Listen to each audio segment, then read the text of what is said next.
جو اپنا سب کچھ لٹا کر بھی خدا کی بارگاہ میں یہ کہہ رہا ہو رزن بخزائے میں راضی ہوں پروردگار. یہ رضایت جو امام حسین علیہ السلام خدا کی بارگاہ سے مانگ رہے ہیں، آخر وہ خدا کیسا ہے؟ آخر وہ خدا کیا ہے؟ وہ رب العزت، وہ مالک دو جہاں، وہ کتنا جمیل ہے کہ جس کے لیے سیدہ کا پورا کنبہ کٹنے کو تیار ہے. کوئی تو چیز ایسی مہم اور امپورٹنٹ ہے کہ جسے حسین بچانے کربلا آئے ہیں، اور ایسا بچایا ہے کہ قیامت تک کا، کہ جیسے گیلانی صاحب نے کہا کہ خود خدا نے امام حسین کے پیغام کی حفاظت کرنی ہے. ہم نہیں کرتے، ہم جو بدل پروگرام کرتے ہیں یا کوئی کانفرنس کرتے ہیں، ہم کوئی کمال نہیں کرتے. ہمیں اپنی بقا کے لیے ان بیانات کی ضرورت ہے. آپ کے سامنے ہے کہ دنیا کی یونیورسٹیز ہوں، دنیا کے ایجوکیشنل انسٹیٹیوشنز ہوں، دنیا کہاں جا رہی ہے یہ آپ کو مجھ سے زیادہ بہتر پتا ہے. امام حسین کا درس انسانیت کا درس ہے. اگر آج یہ مکتب فکر اگر دنیا سے ہٹا لیا جائے تو دنیا میں کوئی جگہ نہیں ہے جہاں انسانیت کا درس دیا جاتا. دنیا تو اپنی تباہی کے دہانے تک پہنچ چکی ہے. جو تعلیم دنیا میں دی جا رہی ہے، جو انوائرمنٹل سٹرکچر، خاص طور پر ایجوکیشن، جو خاص طور پہ ہماروں کا، بہرحال ہمیں تو افسوس ہوتا ہے جب ہم باہر بیٹھ کر حالات دیکھتے ہیں، یونیورسٹیز کی سچویشن دیکھتے ہیں. بہرحال نہ کہ آپ لوگوں کے لیے، بہرحال ایک کلی تصویر جو ایک میڈیا آپ کی یونیورسٹیز کو پریزنٹ کر رہا ہے وہ کیا ہے؟ فلسطین کے اتنے شدید سچویشن کے اوپر امریکہ میں اور جنیوا میں تو میں خود شاہد تھا کہ وہاں پر نان مسلم، شاید مذہب سے تعلق بھی نہ ہو، شاید ملحد ہوں، اصلا شاید ایتھیسٹ ہوں، لیکن انسانیت بیدار ہو چکی ہے. وہ باہر یونیورسٹی کے بیٹھے ہوئے پروٹیسٹ میں راتوں رات گزار رہے ہیں. اور یونیورسٹیاں بھی نارمل یونیورسٹیز نہیں ہیں، یہ ایلیٹ یونیورسٹیز ہیں کہ جہاں پر بیوروکریٹس بنتے ہیں وہاں کے. اس یونیورسٹی کا بچہ جو ہے وہ فلسطین کے لیے بیدار ہے، اور ہماری یونیورسٹیوں میں کانسرٹ ہو رہے ہیں. اور آپ دیکھیں، ہماری یونیورسٹی میں تو نہیں ہوا ابھی تک. نہیں، بات یہ کہ جو اوور آل پکچر ہے وہ کیا ہے معاشرے کی؟ معاشرہ کہاں جا رہا ہے؟ انٹرٹینمنٹ سے کسی کو اختلاف نہیں ہے، نہ ہمیں اختلاف ہے، لیکن آپ یہ تو دیکھیں کہ ہماری جو ذہن کا سٹرکچر ہے اس کی ارتقاء کیا ہو رہی ہے. ہم اپنے معاشرے کو کہاں لے کے جا رہے ہیں؟ ہم اپنی سوسائٹی کو کدھر لے کے جا رہے ہیں؟ جیسے کہ پروفیسر صاحب نے بھی عرض کیا، شاہ صاحب نے بھی عرض کیا کہ جو دوسرا سسٹم ہے وہ بہت ایکٹیو ہے. دیکھیے، اس صراط پر چلنا آسان نہیں ہے. مثلا آپ نے نمازیں پڑھ دی، روزے رکھ لیے، اچھے کام کر لیے، بسم اللہ، آپ کو کوئی کچھ نہیں کرے، ایسا کوئی نہیں ہے. شیطان خارج بیٹھا ہوا ہے، اسے کوئی ڈیوٹی نہیں ملی، اس نے تو اللہ سے وقت لیا ہوا ہے، ٹائم لیا ہوا ہے، وقت معلوم تک اس کو آزادی ہے. تو اب وہ جو آزاد ہے وہ فارغ تو نہیں بیٹھا ہوا، تو وہ کیا کرے گا؟ وہ آپ کو روکے گا. کوئی بھی کمال پر جانے کے لیے انسان کو فورس آف فرکشن آتی ہے. آپ پہاڑ پہ چلنا جائیں کہ آپ دوڑتے چلے جائیں گے؟ نہیں چڑھ سکتے. آپ کسی قلعے کو فتح کرنا چاہیں آسان ہے. صرف چڑھائی جو ہے وہ انسان کے وجود کو اوپر نہیں جانے دیتی، انسان کا وزن نیچے آتا ہے. پھر ویدر، پھر برف، پھر آکسیجن لیول کا ڈراپ ہونا. تو ہر کوئی تو K2 کو فتح نہیں کر سکتا، ہر کوئی ایوریسٹ پہ نہیں پہنچ سکتا. مشکل ہے، سختی ہے. کیسے ہو سکتا ہے کہ کمال انسانیت تک آپ بغیر کسی مشقت کے پہنچ جائے اور کوئی چیز آپ کو کھینچے نہیں نیچے، رکاوٹ نہ بنے؟ ہو ہی نہیں سکتا. خود نفس انسان کا ایسا ہے کہ جو اسے کمال کو جانے ہی نہیں دیتا. سورہ یوسف میں پروردگار اپنے نبی کا ذکر کر رہا ہے، وہ نبی کہ جسے دیکھ کر جمال الہی یاد آئے، وہ نبی جس کے لیے مصر کی خواتینوں نے اپنی انگلیوں کو کاٹ دیا. اس نبی کے لیے پروردگار کہہ رہا ہے کہ اگر ہم لطف اور کرم نہ کریں تو پھر نفس امارہ انسان کو تباہی کی طرف لے جاتا ہے. عزیزان محترم، جب انبیاء معصوم ہیں، انبیاء جیسے کہ گیلانی صاحب نے عرض کیا کہ خدا جس کی ہدایت کے لیے دعوت دے وہ خطا نہیں کر سکتا، ورنہ تو امت خطا پہ چلی جائے گی۔ نبی خطا نہیں کر سکتا، ترک اولا نبی سے ہوتا ہے، لیکن اللہ وہاں یہ بتا رہا ہے کہ یہ میرے صالحین بندے ہیں، یہ غلط نہیں کر سکتے، لیکن وہی خدا کہہ رہا ہے کہ نفس امارہ انسان کو گمراہی کی طرف لے کے جا سکتا ہے۔ یہ جو سسٹم ہے، امام حسین کا مقصد، امام حسین کا پیغام کہ ہم آئیں، جمع ہوں، مجلس کریں، کانفرنس کریں، گھر چلے جائیں، اور جو فورس آف فرکشن ہے، دوسری جو چیز کھینچ رہی ہے، اس کے بارے میں کوئی سد باب نہ کریں، کیسے ہو سکتا ہے؟ آپ اپنا گھر بنائیں اور دریا کنارے بنائیں، اور ہر تھوڑے دنوں میں دریا کا پانی چڑھے اور آپ کا گھر باہر جائے، پھر آپ کیا کرے ہو؟ دوبارہ بنا لیتے ہیں۔ تو کوئی کہے گا عقل مند آدمی تھوڑا سا دریا کے لیے بھی سد باب کر لو، تھوڑا سا کوئی جھیل بنا لو، کوئی ڈیم بنا لو، جیسے ہمارے یہاں ہر سال بارشیں ہوتی ہیں اور ہر کوئی بیچارہ غریب ڈوب جاتا ہے، اور پھر باہر سے فنڈ آتا ہے اور وہی تقسیم ہو جاتا ہے اور اس کے بعد کچھ نہیں ملتا۔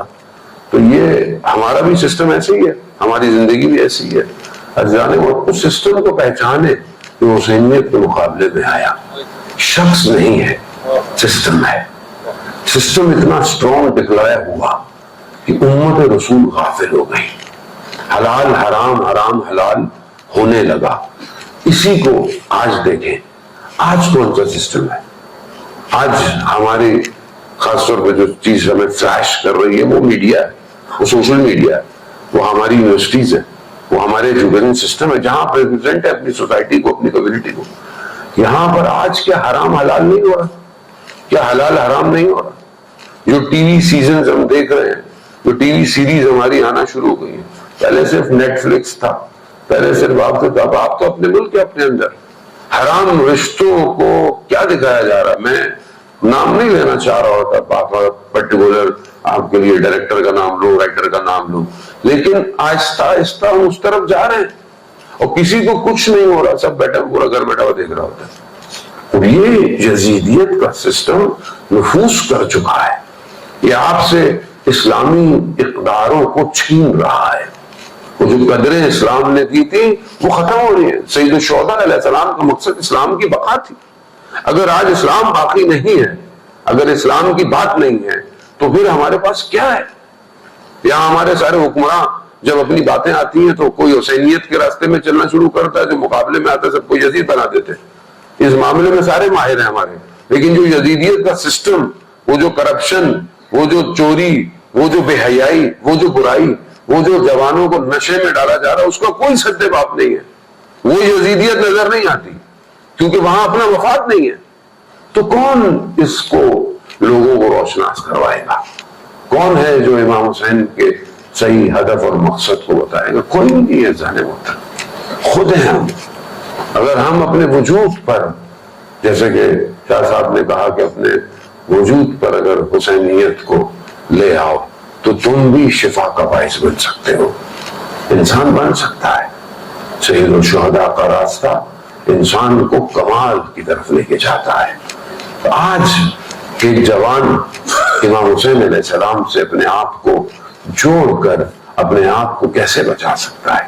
آج دجال کا سسٹم، آج آپ کے سامنے جو ظلم اور بربریت کی داستان ہو رہی ہے، البتہ حقیقی وارث زندہ ہے، چاہے وہ اہل سنت برادران کے ہاں پیدا ہوں گے تو بھی وہی آئیں گے، اور ہمارے ہاں غیبت کے پردے میں ہیں تو بھی وہی آئیں گے۔ شخص واحد ہے آنے والا، لیکن اس واحد شخص کو امت چاہیے، امت۔ اور امت جو ہوتی ہے اس میں فرقے بازی نہیں ہوتی، امت میں لسانیت نہیں ہوتی، امت میں سیاسی پارٹی نہیں ہوتی، امت واحد ہوتی ہے۔ اس کو امت واحدہ چاہیے۔ امت واحدہ کے لیے اس کی طرف بڑھنا پڑے گا۔ اللہ ایک ہے، قرآن ایک ہے، رسول ایک ہے، آنے والا امام ایک ہے۔ یہ جو بھی آپس میں اختلاف کرے اسے بولو اپنی دکانوں کو بند کرو۔ اس ٹائم مسلمانوں پہ جو مشکل پڑی ہوئی ہے، 57 مسلم ممالک جو ہیں وہ ان میں سے کتنوں کی آوازیں بلند ہیں۔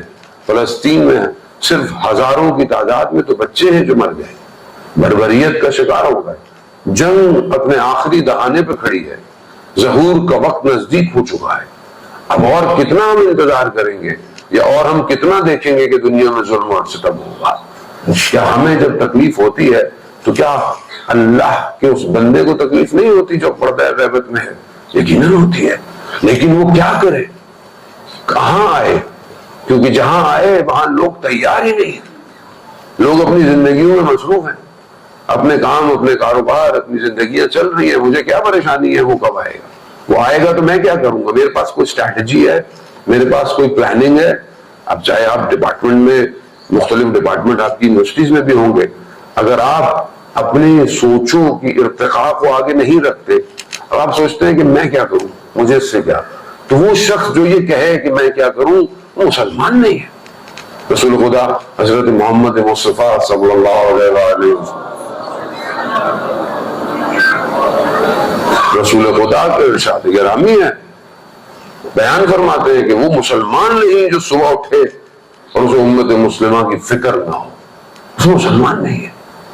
تو ہم اپنے آپ کو اس ایک امت کی طرف بڑھنے کی کوشش کریں۔ سید الشہداء کو یاد کرنا یعنی انسان انسانیت کی طرف بڑھے۔ امام حسین کو اقتدار کی ضرورت نہیں تھی، امام حسین امام تھے، چاہے وہ اکیلے ہی صحیح، لیکن امام نے قدروں کو بیدار کیا ہے۔ دشمن کے لشکر کو پانی پلا کر حسین نے درس دیا ہے۔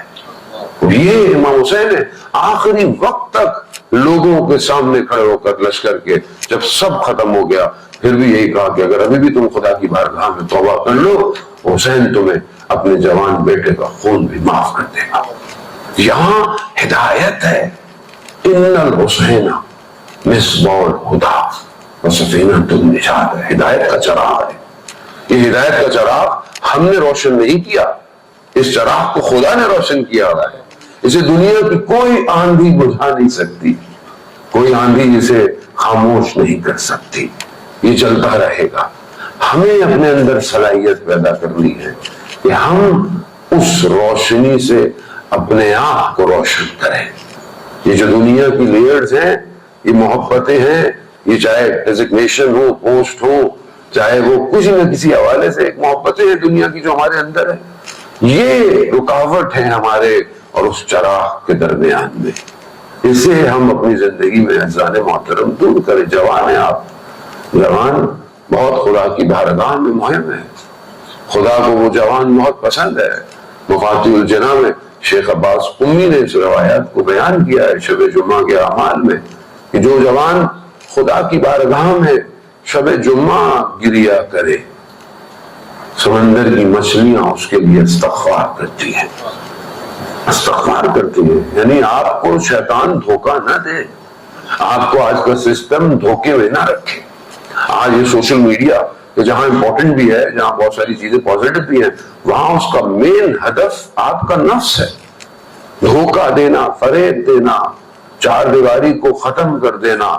ظاہر ہے پہلے چیزیں محدود تھیں، چار دیواری تک تھیں، اب ختم ہو گیا ہے۔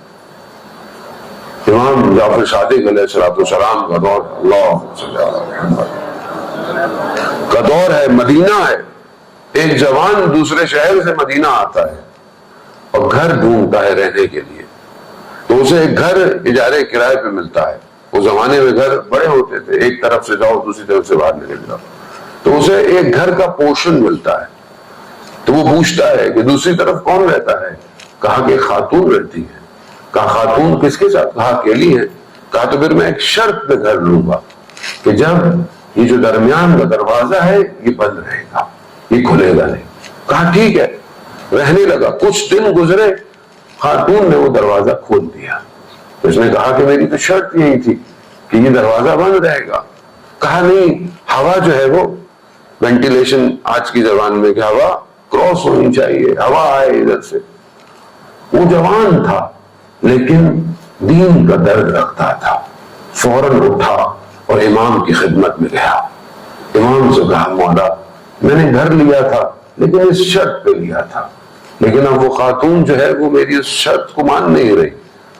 امام فرماتے ہیں فوراً اپنا سامان اٹھاؤ اور یہاں سے کچھ کرو۔ امام جانتے ہیں۔ پھر امام نے وہ حدیث فرمائی جو ہم سنتے رہتے ہیں۔ امام نے کہا کہ جب ایک کمرے میں دو، ایک مرد اور ایک خاتون نامحرم ہو تو تیسرا شیطان ہوتا ہے. امام نے یہ فرمایا. عزیزان محترم، وہ تو کمرہ تھا، آج کمرہ کہاں ہے؟ آج آپ کا چیٹ باکس، چیٹ روم آپ کا کمرہ ہے. آج آپ انسٹاگرام پہ ہوں، ٹک ٹاک پہ ہوں، اسنیپ چیٹ پہ ہوں، فیس بک پہ ہوں، واٹس ایپ پہ ہوں. اگر آپ ایک نامحرم مرد اور ایک عورت اگر آج گفتگو کر رہے ہیں، تیسرا شیطان ہے. یاد رکھیے، فریب اور دھوکہ شیطان کی طرف سے پورا ہے. وہ آپ کی ہر بات کو آپ کے لیے ایکسکیوز لے کر آئے گا، لیکن آپ کو اتنا برباد کر دے گا جس نے بنی اسرائیل کے عابدوں کو زمین میں دھسا دیا ہے. کبھی شیطان کو ہلکا مت سمجھے. خدا قرآن میں کہہ رہا ہے تمہارا عدو مبین ہے، آشکار ترین دشمن ہے تمہارا. اور اسی دشمن کو غائب کر دیا ہے. آج سسٹم یہی ہے، دجالی سسٹم، یزیدیت کا سسٹم یہ ہوتا ہے کہ قرآن پڑھو. یزید نے بھی جب شکست کھا گیا، کہ جیسے گیلانی صاحب نے بیوی زینب سلام اللہ علیہ کا خطبہ کے جو فراز بیان کیے جب یزید کے سامنے، تو یزید شکست کھا گیا. وہیں پر حیدر کرار کی بیٹی کے جملوں نے یزید کی پوری حکومت کو اکھاڑ ڈالا. اور جب یہ اس کو سمجھ میں آ گیا کہ شکست کھا گیا، تو اس نے سب سے پہلے خود ہی کہا کہ مسجد برپا کرو، قائم کرو. کیا کرو؟ بس مسجد میں قرآن پڑھو، بس باقی مت بتانا وہاں کیا تھا، قرآن پڑھو. دشمن اسٹریٹجی یہی ہے کہ تمہیں عبادت پہ لگا دے، مگر تمہیں یہ نہ بتائے کہ دشمن کیا ہے. آج ہمارے ملک میں بھی مذہب کے نام پر جو اتنی دکانیں اور بازار گرم ہے، اس پورے بازار گرم میں اصل دشمن کہاں ہے؟ اصل دشمن کو غائب کر دیا جاتا ہے. نون ایشوز پر ہم ایشو بنا کر باہر نکل آتے ہیں. اصل دشمن کیا ہے؟ اصل دشمن کدھر ہے؟ کہاں کھڑا ہوا ہے؟ کیا کر رہا ہے؟ ہمارے پاس کوئی اسٹریٹجی نہیں ہے، کوئی بولنے والا نہیں ہے، کیونکہ ہم خود ہر طرف سے اپنے نفسوں کو بیچ چکے ہیں. جو جتنا خدا کی بارگاہ سے دور ہوگا اتنا ابلیس کے قریب ہوگا، اور جو خدا کے قرب حاصل کر لے اسے بہتی ہوئی آنکھ میں آگ میں بھی جھونکا جائے، حتیٰ کہ اسے پتا ہو کہ جل جائے گا، اور جبرائیل بھی پتا ہو کہ اللہ ہی کی طرف سے آیا ہے، مگر پھر بھی وہ جبرائیل سے بھی نہیں کہے گا کہ تم میری مدد کرو، کہا میرا پروردگار دیکھ رہا ہے. حضرت ابراہیم اس مقام پر تو پھر خلیل اللہ کا لقب ملتا ہے. عزیزان محترم، خدا کی بارگاہ کھلی ہوئی، خدا کا دروازہ کھلا ہوا. یہی پیام سید الشہداء ہے کہ ایک رات کو مانگا کہ مجھے قرآن کی تلاوت اور نماز پڑھنی ہے. کاشان کے ایک بہت بڑے عالم دین بیان کرتے ہیں کہ اگر قیامت میں میرے اوپر یہ کھل جائے اور ہمیں بتایا جائے کہ امام حسین نے جو ایک دن مانگا تھا وہ صرف حر کے لیے تھا، تو بھی میں تعجب نہیں کروں گا. حسین اتنا کریم ہے کہ ایک شخص کے لیے ایک رات کی مہلت مانگ سکتا ہے. آج کا امام بھی ایک حر کا انتظار کر رہا ہے. ایک حر بننے کے لیے کسی نے بہت اچھا لکھا ہوا تھا کہ رسموں کو ادا کرنے کے لیے 100 سال بھی کم ہے، اور حر بننے کے لیے ایک رات کافی ہے. ایک رات کافی. دروازہ کھلا ہوا. امام حسین نے ہی بتایا دروازہ کھلا ہوا ہے. خدا قرآن میں کہہ رہا ہے ان اللہ یحب التوابین، میں توبہ کرنے والوں سے محبت کرتا. دروازہ کھلا ہے. آج خدا کی بارگاہ میں آ جاؤ. یہ ہم انسان ہیں جو ایک دوسرے کو بلیم کرتے ہیں. کوئی اچھا ہو جائے، ذرا سا ہو جائے تو اس کی پرانی باتیں سنا سنا کے اس کو مار دیتے ہیں. لیکن خدا ایسا نہیں ہے.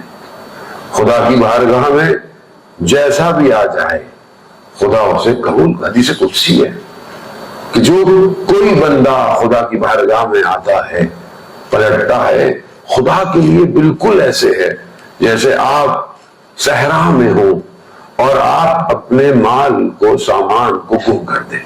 آپ کا گھوڑا ہو کھو جائے، آپ کے پاس پانی ہو کھو جائے، اور صحرا میں آپ بے ہوش ہو جائیں گرمی کی شدت سے، اور بے ہوشی کی حالت میں آپ کی آنکھ کھلے اور آپ دیکھیں کہ آپ کا سامان آپ کے پاس ہے، تو آپ کی کیا کیفیت ہوگی؟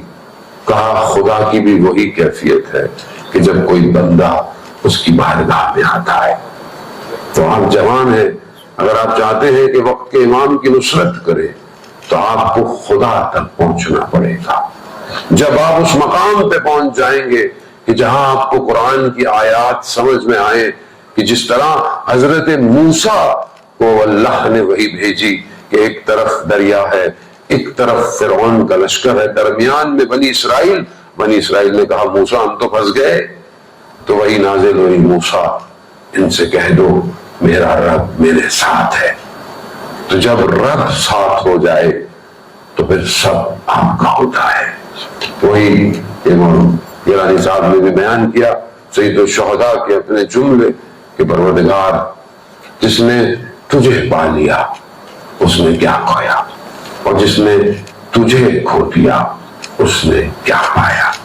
عزیزان محترم، اپنی اس تھوڑی سی زندگی کو اس پانے کی طرف لے کر چلے۔ ایک جوان کہ جو شہید ہو گیا 13 سال کا جب تھا، تو اپنے محلے کی مسجد اور لوگوں کے ساتھ کہیں پر گھومنے گیا، پہاڑ تھے تو کہا جاؤ پانی لے کر آ جاؤ۔